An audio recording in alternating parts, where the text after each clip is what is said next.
সবুজ পাহাড়ের নিচে শান্ত লেক, সাথে চা বাগানের অপরূপ সৌন্দর্য। এই একটি জায়গা থেকেই দেখা মিলে সিলেটের সর্বোচ্চ উচ্চতা কালা পাহাড়ের চূড়া। কথা বলছিলাম মৌলভীবাজার জেলার কুলাউড়া উপজেলার রাঙ্গিছড়া চা বাগান নিয়ে। আজকের ভিডিওতে আপনাদের নিয়ে ঘুরে দেখাবো রাঙ্গিছড়া চা বাগানের মনোরম দৃশ্য, জানাবো এই জায়গার বিস্তারিত। তাই ভিডিওটি শেষ পর্যন্ত দেখতে থাকুন।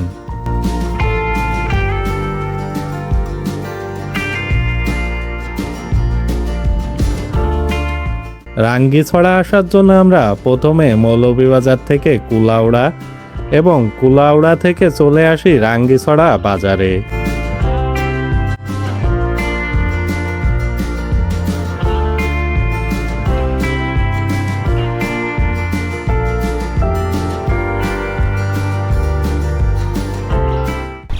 তো দর্শক, এখন আছি রাঙ্গিছড়া বাজারে।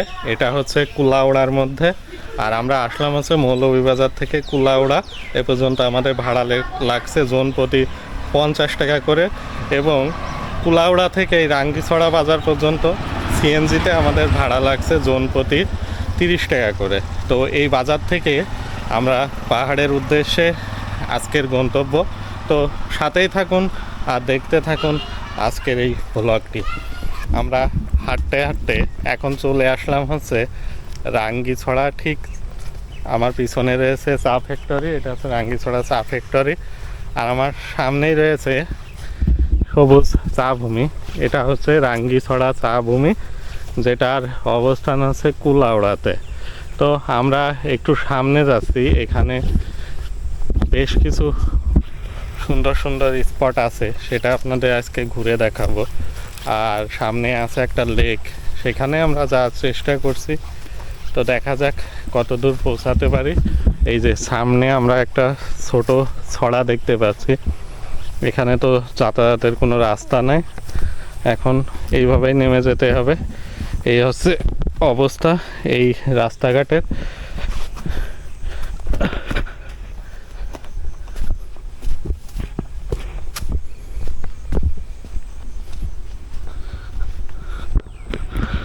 আসলে চা বাগানের রাস্তাগুলো এমনই হয়ে থাকে। এই রাস্তাগুলো এমন হলেও এগুলোর ভিতরে একটা অ্যাডভেঞ্চার ফিল আসে। পাশাপাশি এই রাস্তাগুলো আমার পরিভ্রমণ করতেও বেশ সুন্দর লাগে। তো দুপাশে গাছের সারি, আর ঠিক তার মাঝখান দিয়ে আমরা হেঁটে চলেছি। আর দুপাশে রয়েছে চায়ের বিস্তীর্ণ ভূমি। যদিও এখন শীতকালে চায়ের পাতাগুলো একটু বিবর্ণ হয়ে যায়, এই জন্য আর কি একটু এই সবুজ দেখতে একটু কম সুন্দর মনে হয়। তো যাই হোক, এই হচ্ছে অবস্থা। আর আমরা আছি এই যে দুধারে যে গাছগুলো দেখতে পাচ্ছেন, এগুলো হচ্ছে আকাশি গাছ। এই গাছগুলো থেকেই আর কি বেশ ভালো মানের আসবাবপত্র বানানো যায়। রাঙ্গিছড়া চা ফ্যাক্টরির পাশ দিয়ে চা বাগানের রাস্তা ধরে কিছুটা সামনে আসলেই পেয়ে যাবেন পাহাড়ি রাস্তা। আমরা ওই ফ্যাক্টরি থেকে সোজা রাস্তা ধরে প্রায় 7-8 মিনিট হাঁটছি। হাঁটার পরে এই জায়গাটায় আসলাম, এখানে একটা ছাউনি করা আছে। এখানকার যে চা শ্রমিকরা আছে তারা আর কি বিশ্রাম নিয়ে থাকে। বিস্তীর্ণ এই সবুজ চা ভূমির ভিতরে এক টুকরো যেন সমুদ্র, এই লেকটা। আমরা আছি রাঙ্গিছড়া চা বাগানের ভিতরে। আর এই চা বাগানের ভিতরে যে এই চা ভূমির যে সেচ বা তৃষ্ণা, এই চা পাতার তৃষ্ণা মেটানোর জন্যই যেন প্রাকৃতিকভাবে গড়ে উঠেছে এই লেকটা, যেটা দেখতে অসাধারণ সুন্দর। এটা দেখার জন্য প্রতিদিন এখানে অনেক দর্শক আসে, আর আসবেই না কেন। এরকম সবুজের স্বর্গ যদি কেউ পায় খুঁজে, তো মানুষ তো এখানে আসবেই। আর উপরে থেকেই মোটামুটি দেখতে সব থেকে সুন্দর লাগে। ওই যে উপরে যে পাহাড়টা দেখতে পাচ্ছেন, আমরা এখন ওখানেই যাব। আমরা রয়েছি লেকের একদমই নিচে। এখান থেকেও লেকটা দেখতে সুন্দর লাগছে, তবে উপর থেকে এটা দেখতে আরও সুন্দর লাগে। আর এখানে লোকজন তো আসেই, পর্যটক আসে, তবে এগুলো খুব একটা হাইপ তোলা প্লেস না, এই জন্য লোকজনের পরিমাণটা অনেকটাই কম হয়। এগুলো কিসে খাবে? গরুতে বাঁশপাতা তো খায়। আপনার নাম কি? হ্যাঁ হ্যাঁ, ইব্রাহিম মিয়া। ইব্রাহিম ভাই। এই যে এই লেকটা কি নামে পরিচিত এখানে? হ্যাঁ, এই লেকটা এটা হয়েছে আপনার অ্যারোমেটিক। Aromatic lake. আমরা গ্যাসের জন্য হাহাকার করি, আর এই পাহাড়ের জনজীবনটা একটু খেয়াল করুন যে তারা কয়টা লাকড়ির জন্য কতটা পরিশ্রম করে এখানকার যে মহিলারা আছে। তো আসলে প্রত্যেকটা জনজীবনের ভিতরেই কোনো না কোনো আদর্শ লুকিয়ে থাকে। তো এগুলো দেখতে অসম্ভব সুন্দর লাগে। এখানকার স্থানীয় যারা আছে তারা আর কি এই যে এখানকার লাকড়ি সংগ্রহ করে নিয়ে যাচ্ছে।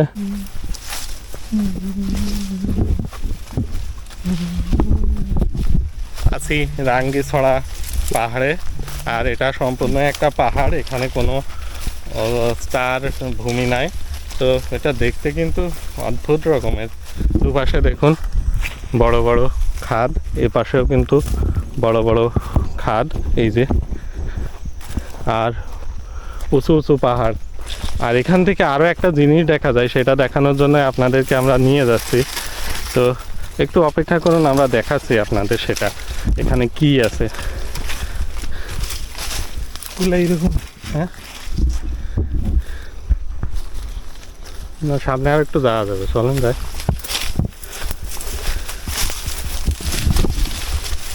এই রাস্তাগুলো অদ্ভুত রকমের, কত যে এইরকম ঘাস এবং বন জঙ্গল পাড়ি দিয়ে এই রাস্তাগুলোর ভিডিও করতে হয়। আপনারা যদি প্রত্যক্ষভাবে না দেখেন তাহলে বিশ্বাস করবেন না যে এই রাস্তাগুলো কতটা দুর্গম। গাছের পাতাগুলো কিন্তু দেখতে অসম্ভব সুন্দর লাগছে, দেখছেন?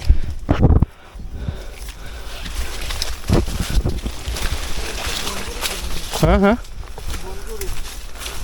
বন গরু, এগুলো বাসা নেই।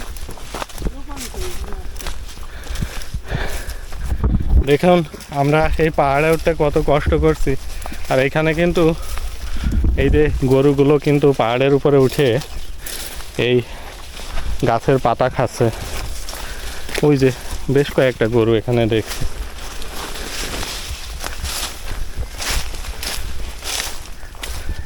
ওয়াও! তো আমরা পাহাড়ের একদম একটা প্রান্তে চলে আসছি।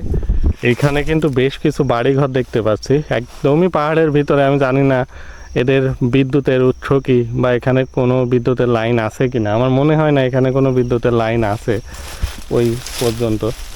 আমরা আবারও উপরের দিকে যাচ্ছি। এই সাইডটা আপনাদের দেখাবো, যেটা মোস্ট আকর্ষণ এখানে আছে। তো চলুন ওইটাও আমরা দেখি। আর এই পাহাড়ে চলাচলের সময় একটু সাবধানতা অবলম্বন করতে হয়, কারণ এই সব জায়গায় পাহাড়ি সাপ, এছাড়াও এই যে গাছগুলো, ওই যে খড়ি হিসেবে যেগুলো নিয়ে গেল, ওই গাছের গোড়াগুলো শোষালো হিসেবে থাকে এখানে, ধারালো। তো যে কোনো সময় পায়ের উপরে যদি পড়ে ওই গোড়াগুলো, তাহলে কিন্তু পায়ে আঘাত পেতে পারেন। তো অসম্ভব সুন্দর আজকের সূর্যটা, সাথে আমি, আর এই রাঙ্গিছড়া পাহাড়গুলো। ওয়াও, জাস্ট অবিশ্বাস্যকর সুন্দর। দেখুন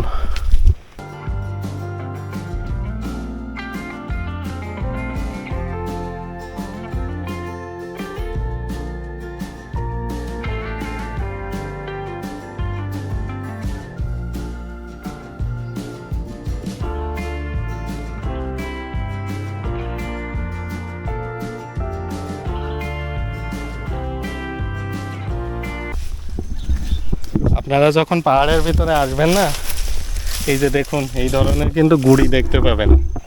এগুলো দেখে ভয় পাওয়ার কিছু নেই। ওই যে যারা এখানে খড়ি টড়ি মানে জ্বালানি সংগ্রহ করতে আসে তারা আর কি এর উপরে ওই খড়িগুলো রেখে সাইজ করে।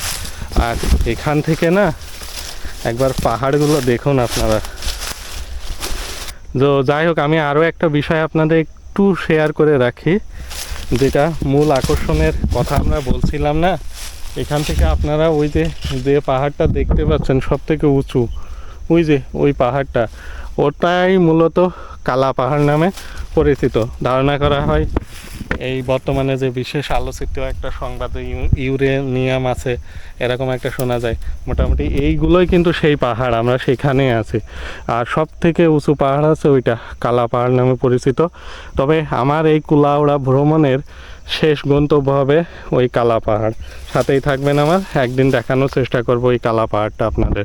আর এখান থেকে এই পাহাড়ের ভিউটা না জাস্ট এক কথায় অসাধারণ, কিছু বলার নাই। আর পুরোপুরি কোনো জঙ্গল, এটা এই হচ্ছে অবস্থা। চা ভূমির ভিতরে যে লেকগুলো বা জলাশয়গুলো দেখতে পাওয়া যায়, এই লেকগুলো কিন্তু এই বিস্তীর্ণ চা ভূমির যে সেচ আছে এই লেকের জল থেকেই আর কি দেওয়া হয়ে থাকে। তাই এইগুলো 12 মাসই এখানে এই রকম জল দেখতে পাওয়া যায়। এটা শীতকালে এখনও বেশ অনেক জল রয়েছে। আর ওই যে সামনে আপনারা একটু খেয়াল করুন, একসাথে পাহাড়, চা বাগান এবং লেক। কুলাউড়ার এই জায়গাটি অসাধারণভাবে আপনাকে আকর্ষণ করবে যদি আপনি হয়ে থাকেন ভ্রমণ প্রেমী। তো প্রায় আধা ঘন্টা হয়ে গেল এই জায়গায় এসে। কথা ছিল ব্লগ করব, আপনাদের অনেক কিছু শেয়ার করব, বাট এখানে এসে বেশ কিছু ছবি তুললাম আমরা। এক কথা, এই জায়গা থেকে ছবির যে ভিউ আসছে, বা একটু দেখি ছবিগুলা আপনাদের দেখায়। জাস্ট ছবিগুলা দেখুন, মানে এক কথায় পুরো একটা অস্থির লুক আসছে এখান থেকে ছবিগুলা। হ্যাঁ, তো যাই হোক, এই জায়গাটা বেশ এনজয় করছি। আর চারপাশটা একটু কুয়াশা কুয়াশা আচ্ছন্ন হয়ে গেছে যেহেতু শীতকাল। আর এখন শীতের পুরোপুরি শেষ বিকালটায় আমরা আছি।